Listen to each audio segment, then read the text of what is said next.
তো বন্ধুরা, আশা করি সবাই সুস্থ আছো, ভালো আছো। ভাবলাম তোমাদের সাথে এরকম একটা ভিডিও শেয়ার করি। তো তোমরা আগেই ভিডিওতে দেখেছো যে আমাদের বাড়ি মা তারা আছে। আমাদের বাড়ি বলতে আমার বাপের বাড়ি, শ্বশুর বাড়ি নয়। তো সেখানে আমার মা এইভাবেই মায়ের সেবা করে।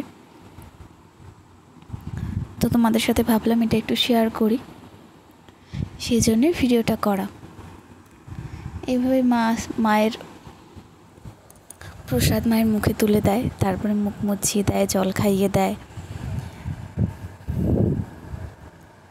আসলে কি বলো তো, আমরা অনেক সময় এটাই মনে করি যে এই ঠাকুর দেবতার সেবা যত্ন করে কি হবে।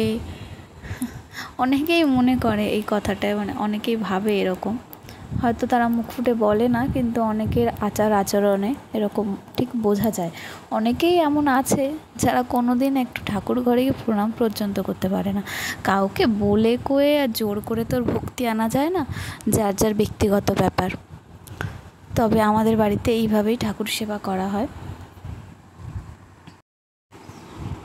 আমার মা জানো তো একটা কথা বলে, আমার মা বলে যে যখন তোর খুব কষ্ট হবে, কোনো কিছুতে খারাপ লাগবে, তখন তুই মানুষের সাথে না, আজ তুই যে মানুষটার সাথে সেই কথাটা শেয়ার করবি, পরবর্তীকালে তার সাথে যখন তোর সম্পর্ক ভালো থাকবে না, তখন সেই কথাটা তোকে ঠিক ফেরত দেবে।